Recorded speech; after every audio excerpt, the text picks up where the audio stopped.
कपडा घालू नये. फाटलेला कपडा त्यांनी वापरायचा. मातीमध्ये घासलेल्या लुगड्यामध्ये 2 बोटे घालून त्याचे 2 भाग करावयाचे. नंतर महाराने पैसे ठेवायचे व कपडे घेऊन जायचे. आम्ही लोक लंगोट्या लावतो ही पेशव्यांची आज्ञा होती. ब्राह्मणांनी दोन्ही बाजूंनी निळ्या घालायच्या. ब्राह्मणेतरांनी फक्त मागच्या बाजूने निळ्या घालायच्या. भंडारी लोकांनी धुण्याला रुमाल लावून त्याचा मोठा भाग धुण्याभोवती गुंडाळायचा असा नियम होता. इतर सरकार मुंबई ब्रिटिश सरकारांनी ताब्यात घेतली. सोनारावर पेशव्यांचा फार मोठा डोळा होता. सोनार म्हणत आम्ही ब्राह्मण पेशवे म्हणत आम्ही ब्राह्मण. सोनार ब्राह्मणासारखी धोतरे नेसत. त्यांनी अशी धोतरे नेसू नये. भ्रष्टाचार झाला. सर्वपत्रामुळे खळबळ उडाली. ब्रिटिशांनी धर्म बुडवला असे लोक ओरडू लागले. साहेब बावरले. पेशव्यांची तक्रार साहेबांनी ऐकून घेतली. पेशवे म्हणाले, आमच्या पूर्वीच्या प्रजाजनावर निर्बंध होते ते तुमच्या राज्यात आल्याने कासोटा घालतात. ईस्ट इंडिया कंपनी ह्या वेळेला बालक होती. बालकेश्वराला महाजन लोक होते. मुख्य अधिकाऱ्यांनी तक्रार ऐकून घेतली. त्यांनी महाजन लोकांना बोलवून चौकशी केली. सोनार कासोटा घालीत होते. सोनारांनी कासोटा घालायचं नाही. पंचांनी 50 रुपये दंड सांगितला. आता लोक कोट पाटलोन घालतात. महार लोक काय करीत होते? रात्री उठून तराळाला हिंडायचे. सकाळचा काहीतरी भाकरी तुकडा राहिला असेल तो खावायचे. फलटण गावामध्ये महार होते. त्यांची 24 विघे जमीन होती. तिथे एक देऊळ होते. त्यात अन्नछत्र होत असे आणि एक मिनिस्टर होते. एक गाडी लाडू, जिलेबी, चपाती वगैरे अन्नछत्रातून देण्यात येत असे. महार लोक देवळाच्या दाराजवळ बसायचे आणि उष्टे अन्न घेऊन जायचे. एवढे मिळाल्यानंतर महारांनी जमिनी मिळवायची काय गरज? काही दिवसांनी जेवण देण्याचे बंद केल्यानंतर ते महार म्हणाले, आमची एवढी जमीन होती ती मराठ्यांनी घेतली. देवळातील उष्टे मिळायचे अशी त्यांची आस्था होती. जळगावला श्राद्ध झाले तर महार भिकारड्यासारखे कचऱ्यावर बसायचे. हा ख्रिस्ताव झाला. तोंडचा घास काढला. याने याचे कसे बरे होईल असे लोक मला म्हणत. हजारो वर्षापासून परवापर्यंत आपल्या समाजामधून एकही माणूस ग्रॅज्युएट अगर विद्वान होऊ शकला नाही. मला सांगावयास हरकत नाही की माझ्या शाळेत झाडलोट करणारी एक बाई होती. ती मराठा होती. ती मला शिवत नसे. माझी आई मला सांगत असे की मोठ्या माणसास मामा म्हणत जा. पोस्टमनला मी मामा म्हणत असे. लहानपणी शाळेत असताना मला तहान लागली होती. मी मास्तरांना तसे सांगितले. मास्तरांनी माझ्या संरक्षणाकरिता चपराशाला दुसरीकडून बोलवले व याला नळावर ने असे सांगितले. आम्ही नळावर गेलो. चपरासाने मग नळ सुरू केला व मी पाणी प्यालो. मला 6 दिवस शाळेत पाणी प्यायला मिळत नसे. ज्याला त्याला आपल्या मूळ स्थानाबद्दल अभिमान जरी नसला तरी प्रेम हे असतेच. माझे वडील पेन्शन घेतल्यानंतर कायमचे वास्तव्य करावे या हेतूने दापोलीस येऊन राहिले. माझा पहिला श्री गणेशाचा धडा मी दापोलीच्या शाळेत शिकलो. परंतु परिस्थितीमुळे मी 5-6 वर्षाचा असताना घाटाचा पायथा सोडून घाटमाथ्यावर माझे आजपर्यंतचे जीवित गेले. आज 25 वर्षांनी मी घाटाच्या खाली उतरत आहे.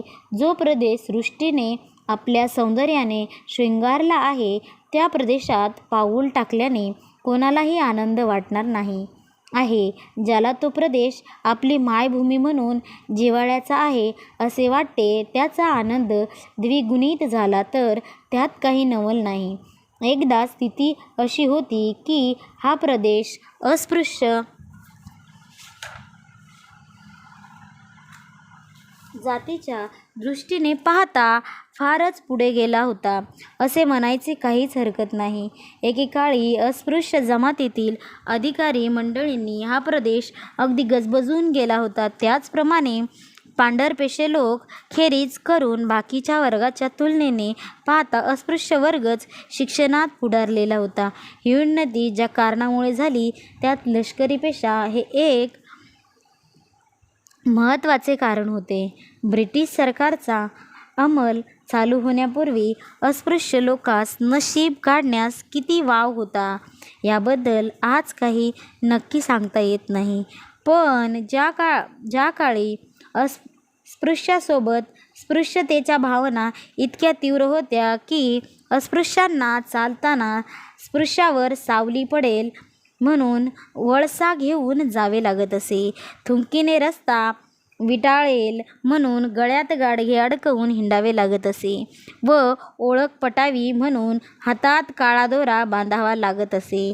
त्या काळी वाव असला तरी अगदी थोडाच असला पाहिजे. इंग्रज लोकांनी जेव्हा या देशात आपले पाऊल ठेवले तेव्हा कुठे या प्रांतातील अस्पृश्य लोकांना डोकेवर काढण्याची संधी मिळाली. या संधीचा फायदा घेऊन त्यांनी आपल्या अंगी किती शौर्य आहे, किती तेज आहे, बुद्धिमत्ता किती वरच्या दर्जाची आहे सिद्ध करून दाखवले. त्यावेळी फक्त सुधारलेला ब्राह्मण अथवा तत्सम वर्ग सोडल्यास ज्या आम्हाला आज अस्पृश्य म्हणून धिक्कारण्यात येते ते आम्ही इतर जमातीपेक्षा फारच पुढारलेलो होतो. कोकणच्या या दापोली भागात आम्ही अधिकार व सत्ता याचा उपभोग घेत होतो. सैन्यातील नोकरीमुळे आम्हाला आपले जीवनमान सुधारण्याची संधी लाभली होती. त्यामुळे धैर्य, बुद्धिमत्ता, चातुर्य, तडफ या बाबतीतील आम्ही इतरांपेक्षा रतीभर कमी नाही हे सिद्ध करू शकलो. आमच्या गुणामुळेच सैन्यातील अधिकाऱ्यांच्या जागी आमच्या नेमणुकी झाल्या. त्या काळी सैन्य छावणीतील शाळांमध्ये हेडमास्तरांच्या जागी अस्पृश्य नेमले जात असत. सैन्य छावणी कॅम्पसमध्ये प्राथमिक शिक्षण सक्तीचे असल्याने त्यांचा योग्य तो परिणाम जीवनावर झाला आहे. सैन्याचे दरवाजे महार जातींसाठी बंद करून ब्रिटिशांनी आमच्याशी विश्वासघात केला असून तो कृतज्ञतेने लक्षण आहे. मी सुद्धा एका महार बाईच्या पोटी जन्मास आलो आहे. गरिबीच्या दृष्टीने विचार करता आजच्या गरिबीतील गरीब विद्यार्थीपेक्षा माझी त्यावेळी मोठी चांगली सोय अगर मला इतर अनुकूलता होती असे नाही. मुंबईच्या डेव्हलपमेंट डिपार्टमेंटच्या चाळीत 10 फूट लांब व 10 फूट रुंद अशा खोलीत आईबाप भावंडे यांच्यासह राहून एका पैशाची घासलेट तेलावर अभ्यास केला आहे. इतकेच नव्हे तर अनेक अडचणींना व संकटांना त्या काळी तोंड देऊन मी जर एवढे करू शकलो तर कोणताही मनुष्य सतत दीर्घ उद्योगानेच पराक्रमी व बुद्धिमान होऊ शकतो. कुणीही मनुष्य उपजत बुद्धिमान अगर पराक्रमी निपजू शकत नाही. मी विद्यार्थी दशेत इंग्लंडमध्ये असताना ज्या अभ्यासक्रमास 8 वर्षे लागतात तो अभ्यासक्रम मी 2 वर्ष 3 महिन्यात यशस्वी तऱ्हेने पूर्ण केला आहे. हे करण्यासाठी मला 24 तासापैकी 21 तास अभ्यास करावा लागलेला आहे. जरी माझी आज 40 उलटून गेली असली तरी मी 24 तासापैकी सारखा 18 तास अजूनही खुर्चीवर बसून काम करीत असतो.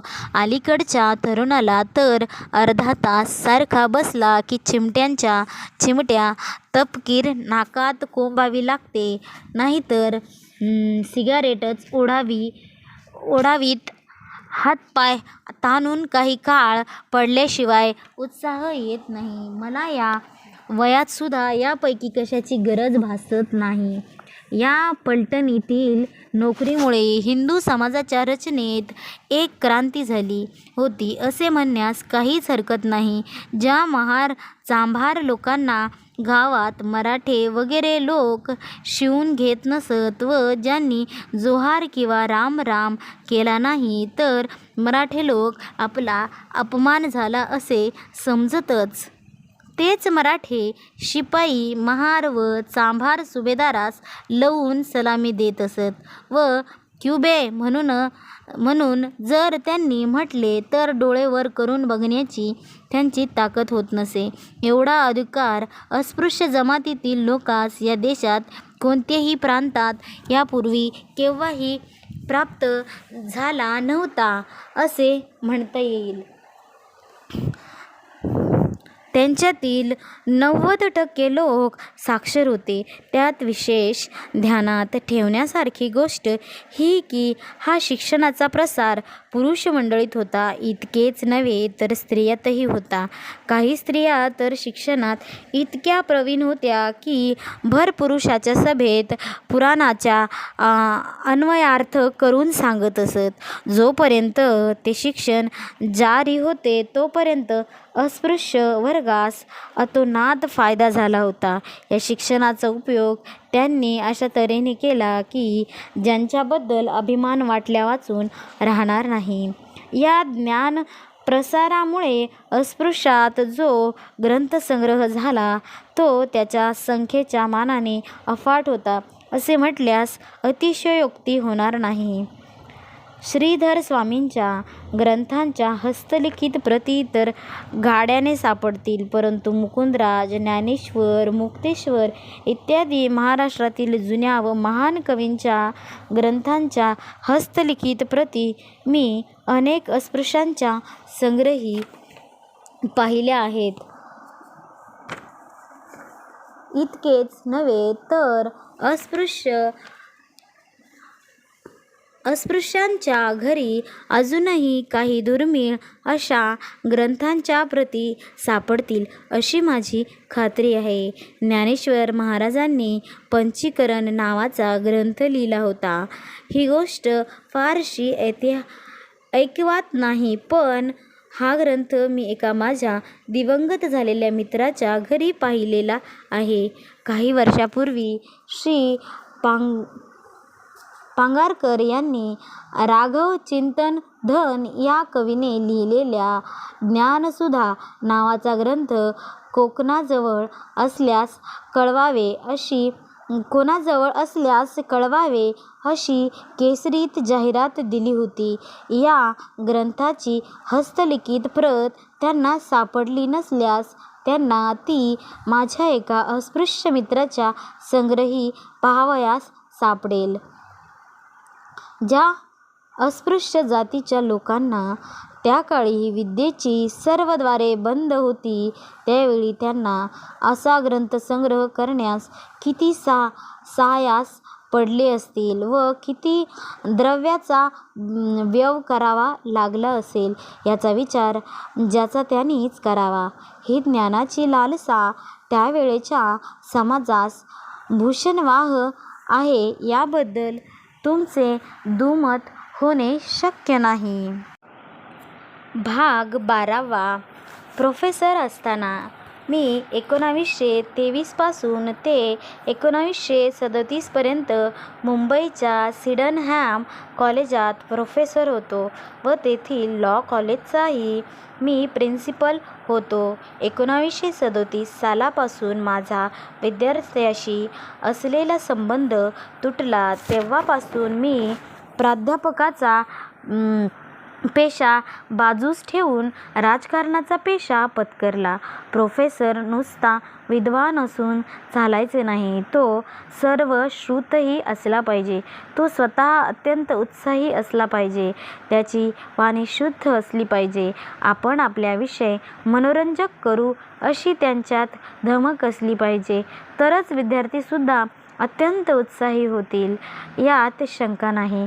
हे बरेचसे गुण उपजत आहेत तर काही अभ्यासाने व अनुभवाने साध्य करायचे असतात. विद्यार्थ्याच्या उत्तरपत्रिका तपासण्यासाठी मी स्वतःचे काही कायदे केले होते. 50% मार्क मी उत्तराचे ऐकून जे सार असेल त्यावर 50% मार्क्स उत्तराच्या रीतीवर असे अलग अलग मार्क्स ठेवले होते. रीतीमध्ये भाषालेखन व उत्तर लिहिण्याची शैली या गोष्टीचा समावेश होता. प्रत्येक विद्यार्थ्याला पास करणे हाच माझा सिद्धांत होता.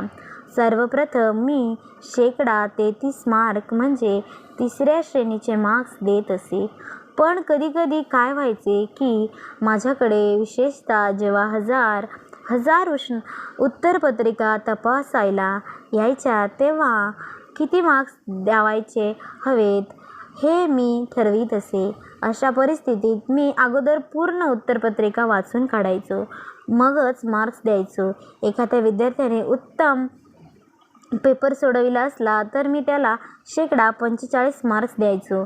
45 मार्क्सनंतर मी मात्र उत्तरपत्रिका अगदी कडक तपासायचो. प्रश्न: मग काय तुमच्या हिंदूंच्या कोणत्या विद्यार्थ्याला कधी 45पेक्षा जास्त मार्क्स मिळाले नाहीत? बाबा, का नाही? मी काही विद्यार्थ्यांना 60% मार्क्स दिले आहेत, पण असे विद्यार्थी फारच कमी. कारण 60 मार्क्स देताना मी उत्तरपत्रिका अगदी कसून तपासत असे. प्रश्न: आपण 60पेक्षा जास्त मार्क्स कोणत्याच विद्यार्थ्याला दिले नाहीत काय?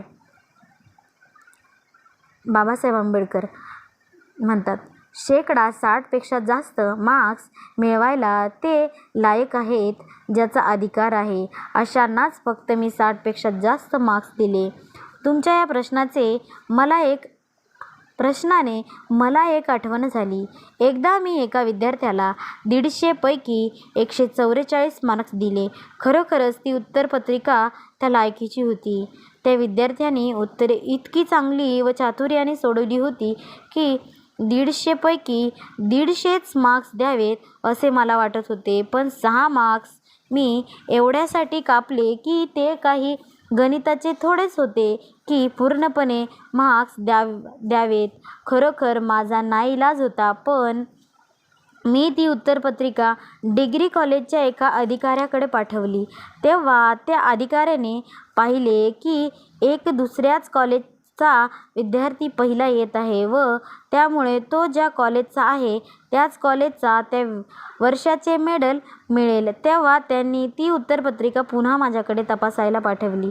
पण मला तीत काही फेरफार करावयाचा नव्हता. शेवटी मी त्यांना ती उत्तरपत्रिका जशीच्या तशीच पाठवली व त्यांना लिहिले की माझा निर्णय हा अंतिम निर्णय आहे. ही उत्तरपत्रिका आणखी कित्येक परीक्षकांकडे पाठवली गेली.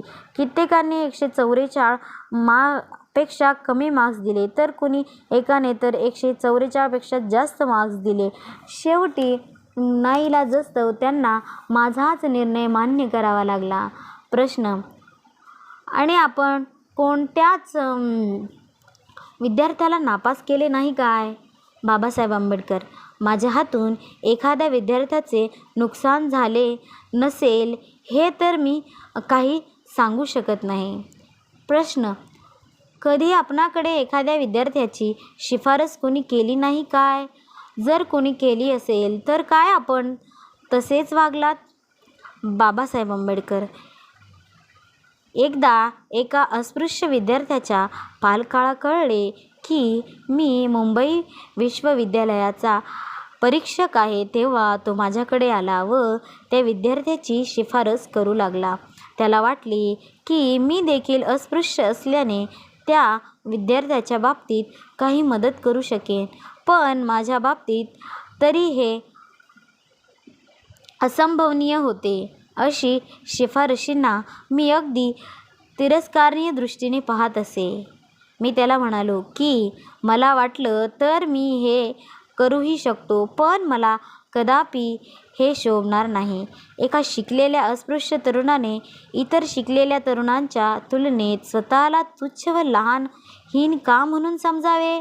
माझी तर अशी इच्छा आहे की अस्पृश्य विद्यार्थ्याने स्वतःच्या कर्तृत्वाने अन्य विद्यार्थ्याच्या तुलनेत एक चांगला विद्यार्थी म्हणून नाव कमवावं. माझं हे उत्तर ऐकून ते महाराज चुपचाप निघून गेले. जय भीम मित्रांनो, यानंतरचा भाग 13वा सत्याग्रह का हा आपण पुढील भागात बघूया. जर आपणास माझे हे वाचन आवडत असेल तर प्लीज लाईक सबस्क्राईब जरूर करा.